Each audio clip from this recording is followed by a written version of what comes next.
ఆశ్చర్యకరమైన దేవుని ప్రశస్త నామాన ప్రభు పిల్లలైన మీ అందరికీ నా హృదయపూర్వకమైన ధన్యవాదాలు. ఉదయాల ముందు మరలా ఒక్కసారి సజీవుడైన దేవుని పాదముల చెంత మనం కూర్చొని ఆయన శ్రేష్టమైన వాక్కును వినుటకు ప్రభు సహాయం చేశాడు. క్రిందటి దినాన నోవహు తన కుమారుడైన హామును అతని కుమారుడైన కనానును శపించుట గూర్చి మనం విన్నాం. ఒకటి, తనంతట తాను తెచ్చుకున్న శాపం. రెండవది, ఒకరిని ఇంకొకరు మనస్ఫూర్తిగా శపించిన శాపం.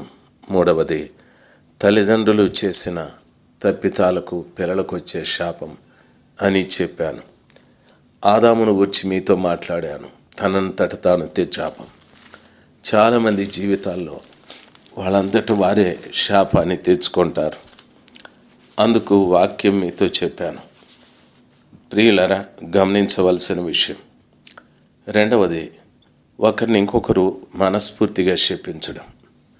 చాలా రోజుల క్రిందట ఓ బట్టలు అమ్ముకునే వ్యక్తి ఒక దుకాణంలో కొన్ని బట్టలు తీసుకొని రోజంతా అవి అమ్మి దానిలో వచ్చే లాభాన్ని తీసుకొని అసలు బట్టల దుకాణపు యజమానికి ఇచ్చేవాడు. ఓ గ్రామంలోకి వెళ్ళిన తర్వాత ఆ గ్రామంలోని స్త్రీలంతా కూడా బట్టలు తీసుకొని చూస్తూ ఒక స్త్రీ ఖరీదైన ఒక చీరను దొంగిలించి తీసుకెళ్ళిపోయాది. దాని ఖరీదు 2000 రూపాయలు. చాలా మొత్తం డబ్బు. ఆయన తిరిగి బట్టలని సమకూర్చుకొని ఇంటికి వచ్చి అమ్మిన సరుకును లెక్క చూస్తే 2000 రూపాయలు తక్కువ వచ్చేది. 2000 రూపాయలు కట్టడం అతనికి చాలా కష్టం. ఆయన ఏడ్చుకున్నాడు, బాధపడ్డాడు, దుఃఖపడ్డాడు. ఆయన అనుకున్నాడు, నేను దుఃఖపడినట్టు బాధపడ్డట్టు వారు దుఃఖపడరా, వారు బాధపడరా అని లోపల ఆయన మనస్సు తోచి చెప్పాడు. ఆ చీర దొంగిలించిన ఆమెకి ఓ కుతే దరిదాపు 14-15 సంవత్సరాల వయసు. అమ్మాయి పుష్పవతి అయ్యాది. ఆ కార్యం తన ఇంట గొప్పగానే జరిగించుకుంది. ఆ రోజున తాను దొంగిలించిన చీర అమ్మాయికి కట్టాది. చాలా మురిసిపోతూ ఉంది. తన శక్తికి మించిన చీర. ఆ చీర తన అమ్మాయి కట్టుకుంటే చాలా సంతోషించాది. అమ్మాయి ఓ ఉదయాన లేచి కాలకృత్యాల నిమిత్తం పొలంలోకి వెళ్ళాది. అమ్మాయి తిరిగి రాలేదు. ఆమె పొద్దెక్కాది, రాలేదు. ఆ తల్లి వెతుక్కుంటూ అమ్మాయి పేరు పెట్టి పిలుస్తూ అటు ఇటు తిరిగి పొలాల్లోకి వెళితే అందమైన చీర కట్టుకున్న అమ్మాయి అక్కడ పడిపోయాది. నోటెంబడి నురుగు కారుతూ ఉంది. చచ్చిపోయాది. పాము కరిచి చచ్చిపోయాది. ప్రియులారా, గమనించాలి. ఆ పేదవాడు అమ్మి కొంత సొమ్ము తాను తీసుకొని అందులో అసలు షావుకారికి ఇవ్వాలి. ఆ చీరను దొంగిలించిన తల్లి దాచిన కాలం సంతోషించాది. బిడ్డకు కట్టిన తర్వాత బిడ్డ చనిపోయాదని వాపోయాది. చూడండి, ఒక మనిషి మనస్ఫూర్తిగా ఒక మనిషిని శపిస్తే ఖచ్చితంగా అది తగులుతుంది. కాబట్టి ఎవరిని నొప్పించకండి. ఇతరుల శాపం మన మీదికి రాకుండా ఎవరిని నొప్పించకండి. దేవుని వాక్యం సెలవిస్తుంది, తల్లిదండ్రుల ద్వారా పిల్లలకు వచ్చేటటువంటి శాపం. చాలామంది దీన్ని పట్టించుకోరు. అసలు తల్లిదండ్రులు ఇష్టానుసారంగా జీవిస్తారు. ప్రియులారా, ఒక గ్రామం. ఆ గ్రామంలో పెత్తనం చేసే అధికారులు కొంతమంది ఉన్నారు. ఆ గ్రామంలో ఓ కుటుంబం చాలా ధనమున్న కుటుంబం, భూమి ఉన్న కుటుంబం, పలుకుబడి ఉన్న కుటుంబం. మంచి కార్యాలు చేసి పలుకుబడి కాదు, కానీ దౌర్జన్యాలు చేసి పలుకుబడి వచ్చేది. అయ్యో, వారి జోలెందుకు, వారితో తగాదా ఎందుకు అని వారిని గూర్చి భయపడేవారు. ఆ గ్రామంలో ఆ ఇంట ఉన్న పురుషులు ఆ గ్రామంలో పుట్టిన అందమైన స్త్రీలందరినీ కూడా వారు పాడు చేసేవారు. వారి తర్వాతనే ఇంకెవరైనా వివాహం చేసుకునేవారు. అంత భయంకరంగా వ్యవహరించారు, సుఖించారు, సంతోషించారు, చాలా బాగా బ్రతికారు.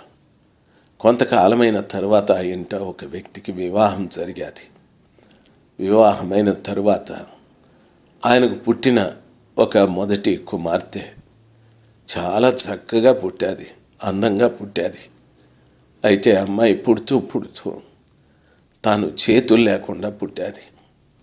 తనకు చేతులు కాళ్ళు ఎద్దు కాళ్ళలాగా, చెయ్యి మామూలు చెయ్యే, హస్తం మాత్రం ఎద్దు గిట్టల్లాంటివి పుట్టాయి. అయ్యో ఎంత వేదన! ఆ తండ్రి బ్రతికిన కాలంలో గ్రామంలో ప్రతి స్త్రీని ఏడ్పించాడు, ప్రతి స్త్రీని ఆయన బాధ పెట్టాడు. ప్రతి ఇంట ఆయనను గుర్చిన దుఃఖం ఎంతో ఉంది. అయితే ఆయన చేసిన తప్పితానికి ప్రతిక తన కుమార్తె ఎద్దు కాళ్ళ గిట్టెల వలె ఆ బిడ్డ చేతులు మారాయి. భోంచేయలేదు, మొహం కడుక్కోలేదు, పళ్ళు తోముకోలేదు, చేతికి గిట్టలు. ఎంత వేదన, ఎంత దుఃఖం! అయ్యో ఆ బిడ్డ రోజు రోజు పెరుగుతోంది. ముఖం చూడటానికి చక్కటి అందం, చందనపు బొమ్మలాగా ఉంది. ఎవరు వివాహం చేసుకుంటారు? ఆ చేతులు చూస్తే ఎద్దు కాళ్ళకున్న గిట్టలు ఉన్నాయి. ఎంత వేదన! పుట్టిన బిడ్డకి ఎంత వేదన, కన్న తల్లికి ఎంత వేదన, కనిన వాడికి ఎంత వేదన! ఈ బాధ నుండి ఎవరు తప్పించగలరు? ఎన్నో హాస్పిటల్కు వెళ్ళాడు. గిట్టలు తీస్తే హస్తం తీసేసినట్టే కదా. ఎంతగానో ఏడ్చాడు, ఏడ్చాడు, ఏడ్చాడు. ఫలితం లేకపోయేది కదా. దైవ జనాంగమా, గమనించవలసిన విషయం, తల్లిదండ్రుల ద్వారా పిల్లలకు వచ్చే శాపాలు చాలా భయంకరంగా ఉంటాయి. మీరు అక్కడక్కడ చూస్తూ ఉంటారు. తల్లి తండ్రి చాలా అందంగా ఉంటారు, చక్కగా ఉంటారు. బిడ్డలు మానసికమైన రోగంతో బాధపడుతూ ఉంటారు.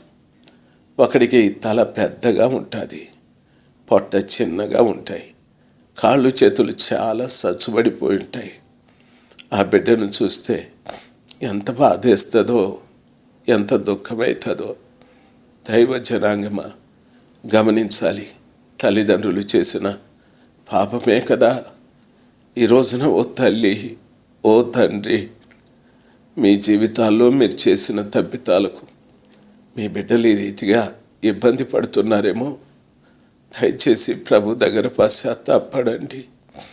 మీ తర్వాత తరం వారు భోజనం లేకపోయినా, కనీసం ఉండటానికి ఇల్లు లేకపోయినా కాస్త ఆరోగ్యంగానైనా బ్రతకనివ్వండి.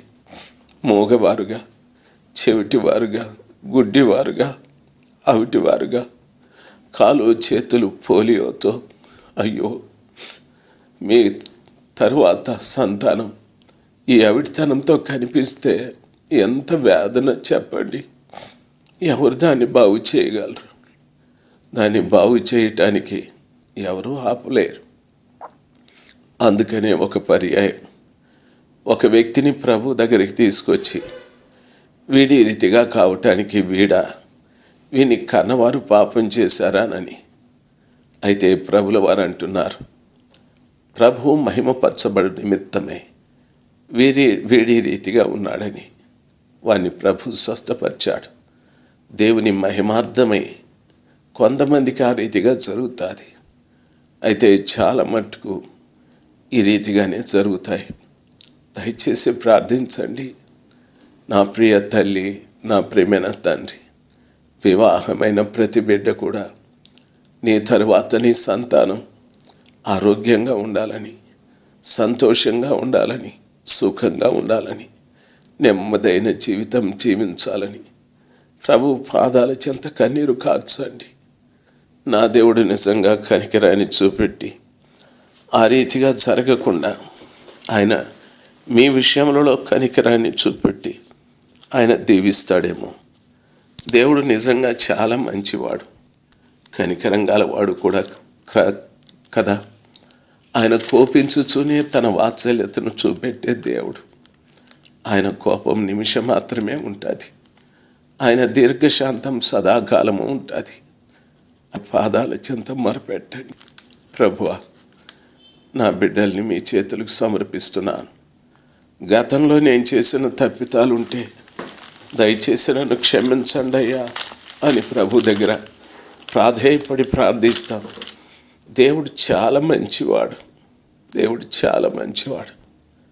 మనం చేసిన తప్పితాలని ఏమి ఆయన ముందుంచుకోడు. ప్రవక్త యెషయా చెప్తున్నాడు, మీ పాపపు మూటను ఆయన వీపు వెనక తట్టు పడేసుకుంటాడు.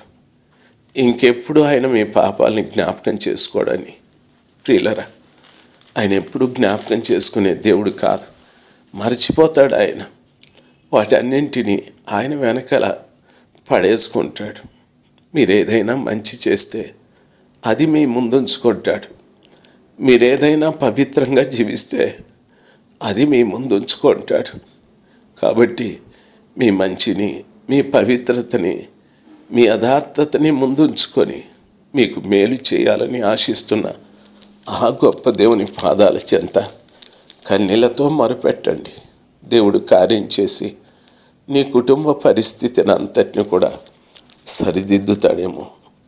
ఆ గొప్ప దేవుని యొక్క మహాకనికరం నీ మీద, నీ ఇంటి మీద, నీ ఇంట్లో ఉన్న ప్రతి వారి మీద నిలిచి ఉండునుగాక. ఏ ఒక్కరు కూడా దుఃఖపడి, విచారపడి, బాధపడుతూ జీవితాంతం బ్రతకకూడదన్నది నా దేవుని ఆశ. నీ తరువాత నీ సంతానం కూడా నీకంటే మంచిగా జీవించాలని, నీకంటే సంతోషంగా బ్రతకాలని ఇప్పుడే ఆయన పాదాల మీద కన్నీళ్లు కార్చు, పశ్చాత్తాపడు. ఇప్పుడే ఆ గొప్ప దేవుని కనికరాన్ని పొందుకోవటానికి ప్రయత్నించి ఈ కృప దేవుడు నీకు, నీకింటి వారికి ఆయన దయచేయునుగాక.